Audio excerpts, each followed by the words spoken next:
트럼프는 수십 년 동안 부유한 동맹국들을 지원하던 군사 특혜를 끊었습니다. 그리고 2026년 5월 27일 수요일 그 결과는 세계 안보의 가장 민감한 지점에서 드러났습니다. 오래된 핵 전력이 다시 논의의 중심에 올랐습니다. 프랑스와 영국은 핵 협력을 강화하고 있습니다. 에마뉘엘 마크롱은 프랑스의 억지력을 유럽의 방패로 내세우려 하고 있습니다. 한국은 원자력 추진 잠수함 개발을 가속화하고 있습니다. 캐나다가 F-35 의존도 재검토 중입니다.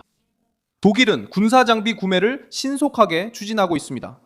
그리고 나토는 이미 워싱턴이 더 이상 미국의 보호를 무료 보험처럼 이용하면서 수년간 미국을 비난해온 국가들의 방위를 혼자 떠맡고 싶어하지 않는다는 점을 느끼고 있습니다. 현실은 그들에게 훨씬 더 단순하고 훨씬 더 불편합니다.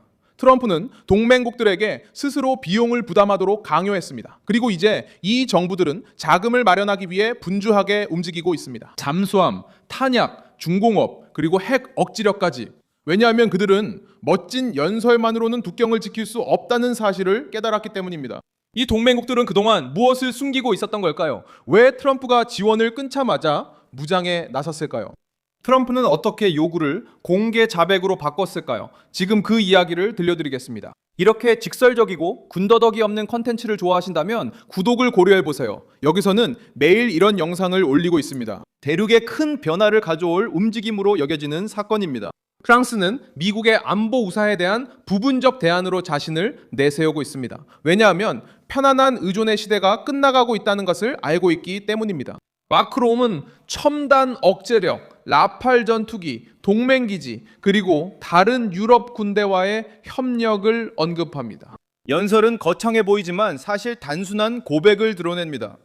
유럽이 지금 오래된 핵 전력로 달려가야 한다면 그것은 너무 오랫동안 자신의 안보를 외부에 맡겨왔기 때문입니다. 영국은 새로운 압력이 거세지기 전에 이미 이 움직임에 동참했습니다. 2025년 7월 프랑스와 영국은 양국 핵전력 간 협력을 확대하기 위해 노스우드 선언을 발표했습니다. 각국의 결정을 유지하면서도 정책, 역량, 작전을 조율하는 것입니다. 바로 여기서 도널드 트럼프가 판을 뒤엎습니다. 수년 동안 그는 나토 동맹국들이 더 많은 비용을 지불하고 미국에 덜 의존하며 미국의 방위를 평생 연금처럼 여기지 말라고 요구해 왔습니다. 반트럼프 언론은 이를 위협, 오만, 고립이라고 불렀습니다. 이제 같은 동맹국들이 지출을 늘리고 핵무기를 논의하며 전투기를 구매하고 봉장을 세우기 위해 서두르는 모습을 보면 그 압박이 효과가 있었음이 분명해집니다. 그들은 트럼프를 체크메이트 하지 않고 있습니다. 그들은 트럼프가 제시한 현실에 순응하고 있는 것입니다. 한국은 지구 반대편에서 이런 해석을 더욱 강화했습니다. 한국 정부는 2030년대 중반까지 첫 번째 핵 추진 잠수함을 운용하는 것을 목표로 공식적인 개발 계획을 발표했습니다. 엑시오스는 이번 수요일에 서울이 미국이 11월에 승인한 이후 북한과의 긴장 속에서 국가 방위를 강화하기 위해 이 기술을 사용하고자 한다고 보도했습니다. DIC는 이 프로그램을 자주 국방의 상징이라고 불렀으며 이는 우연한 표현이 아닙니다. 한국은 북한의 위협, 중국의 압박, 기술 경쟁, 그리고 지역 전쟁의 위험에 둘러싸여 살고 있습니다.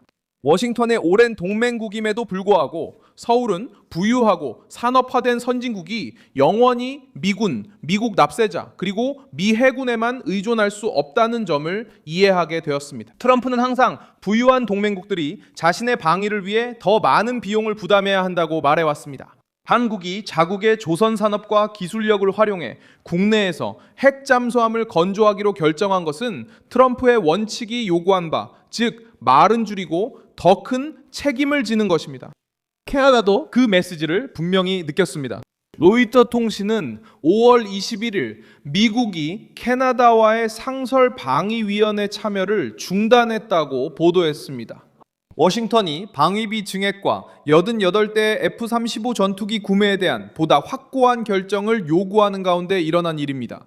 같은 보도에 따르면 오타와는 전투기 도입을 분할하고 스웨덴의 그리펜 전투기를 대안으로 고려할 수 있다고 했습니다. 이 사례는 위선의 정도를 보여줍니다. 캐나다는 트럼프를 비판하고 미국의 압력에 불평하며 자율성을 언급하지만 동시에 노라드와 같은 구조, 미국의 군사기술, 그리고 대륙 공동방위에 의존하고 있습니다. 워싱턴이 상응하는 부담을 요구하면 오타와는 구매를 재검토하고 대안을 찾으며 중견 강국들과의 새로운 동맹을 논의하기 위해 서둘러 움직입니다. 이것은 이제야 대가를 치르게 된 오래된 동맹 엘리트들의 이야기입니다. 독일도 같은 조정 단계에 들어섰습니다.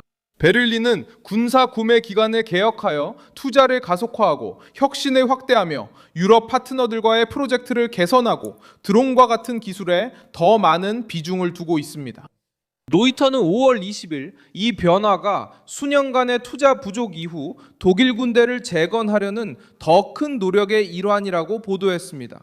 이 점은 매우 중요합니다. 독일은 유럽 최대 경제 대국이지만 그 규모에 걸맞은 군사적 책임 수준에 수년간 미치지 못했습니다. 미국이 유럽 안보의 핵심 부분을 떠받치는 동안 베를린은 절차, 관료주의, 저렴한 에너지, 그리고 무역에 대해 논의했습니다. 이제는 구매를 가속화하고 구조를 재조직하며 새로운 안보 환경에 대응해야 합니다. 유럽의 군수 산업도 이 변화의 흐름을 타고 있습니다. 프랑스 독일 방위 그룹인 KNDS는 2025년 매출과 수주 잔고가 크게 성장했다고 밝혔으며 2021년 이후에 상장 계획도 가지고 있습니다.